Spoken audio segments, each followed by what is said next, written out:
Walk into a bank with nothing in your account, then walk into the same bank with $1 million. You will be treated as if you are two entirely different species of human being. Same building, same institution, same name above the door, entirely different experience.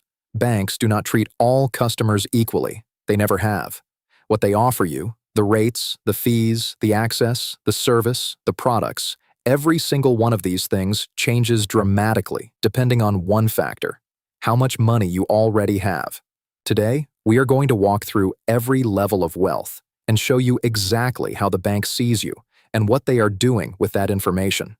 By the end of this video, you will understand why the financial system is not a level playing field and what you can do about it. Level 1. The struggling customer.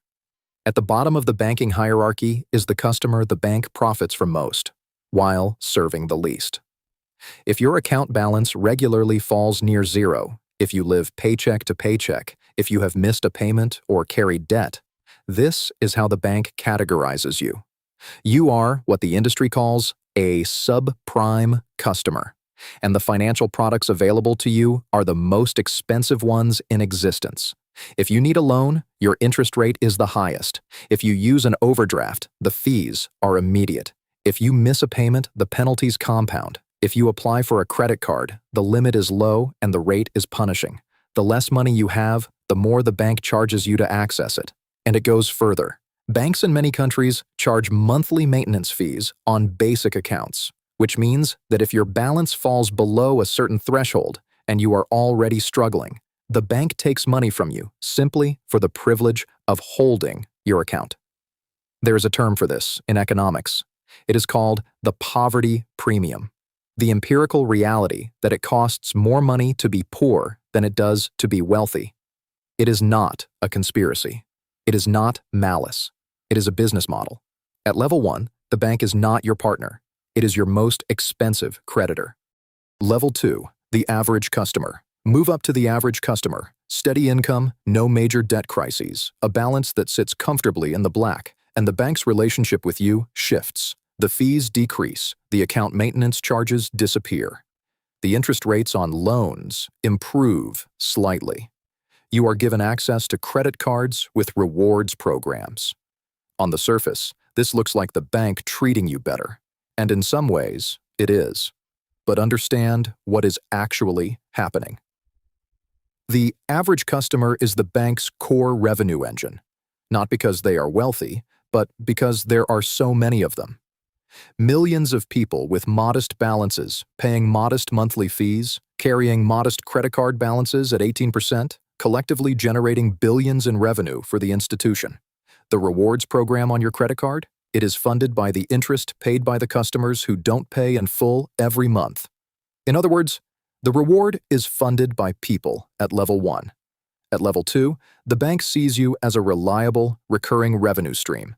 Not a priority, not a partner, a volume asset. You are profitable enough to retain, not valuable enough to prioritize. Level 3, the affluent customer. Now we cross into a different tier, not rich by the bank's highest standards, but comfortable, investable assets somewhere between $100,000 and $1 million. At this level, something changes. The bank stops waiting for you to come to them. They start coming to you. You are assigned a dedicated relationship manager, a real human being whose job is to know your financial situation, understand your goals, and proactively offer solutions. Your interest rates on loans improve meaningfully. Your savings rates improve. Your access to investment products opens up. Your mortgage options become more favorable. And here's the critical insight about level 3. At this level, the bank begins making money with you, not just from you. Below this level, the bank profits by charging you fees and interest. Above this level, the bank profits by investing your money, managing your assets, and taking a percentage of your growth. The relationship is still commercial, but the alignment begins to shift. When you grow, the bank grows. That changes the incentive structure entirely. At level 3, you are no longer a customer. You are a client.